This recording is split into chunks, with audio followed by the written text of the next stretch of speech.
Compound angle formula. At the end of this lesson, you will be able to answer the following questions.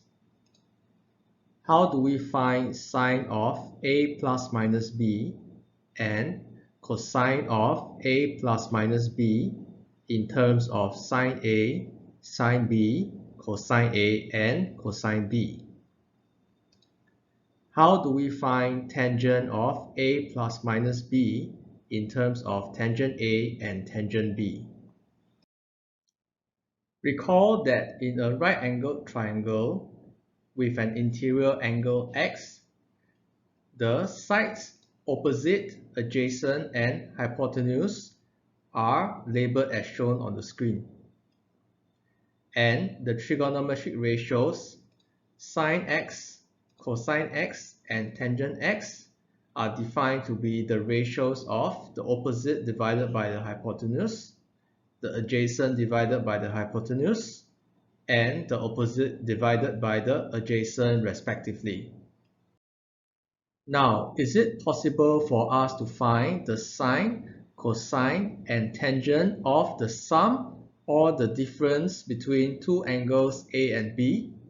So, for example, are we able to find, say, the sine of A plus B, or perhaps the cosine of A minus B? Now, perhaps the answer to the previous question could be very simple. So say maybe sine of A plus B could be sine of A plus sine of B. So now let us check whether this hypothesis is true. Now we know that sine of 45 degrees is 1 divided by square root 2. So suppose we take A and B to be both 45 degrees each. Now on the right hand side, we will obtain sine of 45 degrees plus sine of 45 degrees to be square root 2. On the other hand, sine of 45 degrees plus 45 degrees, which is in other words sine of 90 degrees, is equals to 1. Thus we see that the statement is not true in general. In fact, it is also not true in general that sine of A minus B is sine of A minus sine of B, and neither do we have such results for cosine of A plus minus B or tangent of A plus minus B.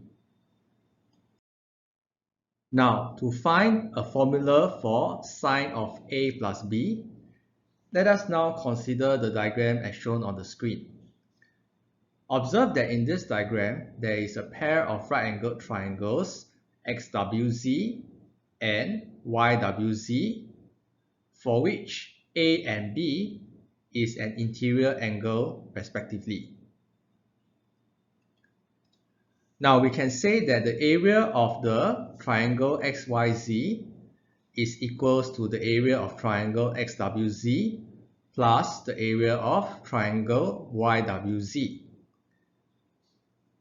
Recall from a previous chapter, we have learned that the area of a triangle can be found using the formula half BC sine A. So if we were to apply the formula in this context, the area of triangle XYZ can be found using the formula half PQ sine of A plus B. This is because A plus B is the angle XZY in this case, and this is also the angle between the side XZ with length P and the side YZ with length Q. Similarly, the area of triangle XWZ is given by half PR sine A, and the area of triangle YWZ is given by half QR sine B. Now, if we were to multiply 2 on both sides of this equation and then divide PQ on both sides, we would now obtain sine of A plus B equals to R over Q sine A plus R over P sine B. Now let us take a look at each of the right-angled triangles. Observe that angle B, which is also the angle WZY, corresponds to the triangle WYZ with the adjacent being R and the hypotenuse being Q. Therefore, we can also say that the ratio R over Q is cosine of B. Similarly, we can also find that the ratio R over P is cosine of A. And thus, the equation now can be reduced to sine of A plus B is equals to cosine B sine A plus cosine A sine B. From the previous slide, we have obtained the first of 6 compound angle formula, which is sine of A plus B is equals to sine A cosine B plus sine B cosine A. Now, if the plus is replaced by a minus, then we would have sine of A minus B is equals to sine of A cosine B minus sine B cosine A. We can also form compound angle formula for cosine of A plus B, which is cosine A cosine B minus sine A sine B, and cosine of A minus B is cosine A cosine B plus sine A sine B. Lastly, we can also find compound angle formula for the tangent function, which is tangent of A plus B is tangent A plus tangent B divided by 1 minus tangent A tangent B, and tangent A minus B is tangent A minus tangent B divided by 1 plus tangent A tangent B. Let us apply what we have just learned to solve some problems in trigonometry. In example 1, we are given that theta and phi are acute angles such that sine theta is 3/5 and cosine phi is 12 over 13. And we are required to find the exact values of sine theta plus phi and cosine theta plus phi. Now pause this video and try to solve the problem on your own first before watching the remainder of the video for the solution.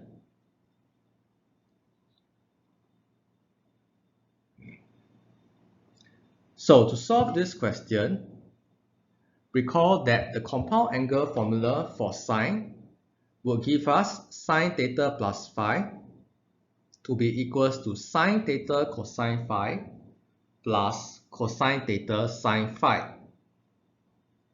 This means that we will still need to find the values of cosine theta and sine phi first before we can apply the compound angle formula. So to find the value of cosine theta, you can use the Pythagorean identity sine squared theta plus cosine squared theta equals to 1. And then make cosine theta the subject. And since in this case theta is acute, we will consider the positive square root after you make cosine theta the subject. And therefore, we will get the value of cosine theta to be 4/5. Alternatively, you may draw a right-angled triangle with an interior angle theta and opposite side to be 3 and hypotenuse side to be 5. Following which, if you were to apply the Pythagoras theorem, you will then obtain the adjacent side to be 4 units long. And similarly, you will get cosine theta to be 4/5. You can use one of these two approaches to find the value of sine phi to be 5 over 13. Now that we have found the values of cosine theta and sine phi, we can proceed to apply the compound angle formula to find the value of sine theta plus phi, which can be found using the formula sine theta cosine phi plus cosine theta sine phi. So if we were to substitute the values we obtained and simplify, we will get the final answer as 56 over 65. Similarly, we can apply the compound angle formula to find cosine theta plus phi as cosine theta cosine phi minus sine theta sine phi. So a word of caution here is that when we apply the compound angle formula for cosine, the plus sign would change to a minus sign after the expansion.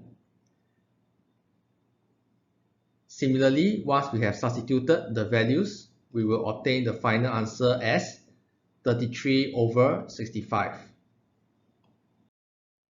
Another useful application of the compound angle formula is to find exact values for the trigonometric ratios of angles other than the special angles, provided that we are able to find a relationship between these angles and some of the known special angles. So in example 2, we are asked to find the values of sine pi over 12 and tangent 105 degrees in surd form. And the question has provided a hint for us to first express each of pi over 12 and 105 degrees as either a sum or a difference between two special angles. So once again, pause this video first and try to solve the question on your own. So, as stated by the hint, let us try to express pi over 12 and 105 degrees as a combination of two special angles first. So if you can observe, you will realize that pi over 12 is pi over 3 minus pi over 4, and 105 degrees is 45 degrees plus 60 degrees. And you recall that pi over 3, pi over 4, 45 degrees and 60 degrees are all special angles. With this knowledge, we can now find the value of sine pi over 12 by first rewriting it into sine pi over 3 minus pi over 4. Applying the compound angle formula, we will know that this is equals to sine pi over 3 cosine pi over 4 minus sine pi over 4 cosine pi over 3. So if you recall the trigonometric ratios of each of these special angles, you will then be able to say that this is equals to square root 3 over 2 times square root 2 over 2 minus square root 2 over 2 times half. And this can be simplified to 1/4 times square root 6 minus square root 2. Similarly, we will be able to find the exact value of tangent 105 degrees by first rewriting it into tangent 45 degrees plus 60 degrees. Now applying the compound angle formula, we know that this is equals to tangent 45 degrees plus tangent 60 degrees, whole thing divided by 1 minus tangent 45 degrees times tangent 60 degrees. So once again, if you recall the trigonometric ratios of all your special angles, you will then be able to say that this is equals to 1 plus square root 3 divided by 1 minus square root 3.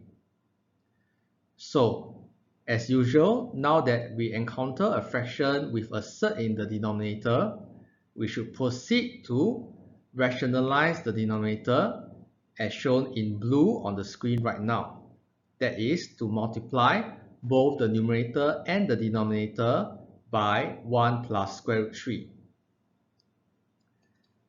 So if we were to simplify this further, we will eventually obtain the value of tangent 105 degrees to be negative 2 minus square root 3.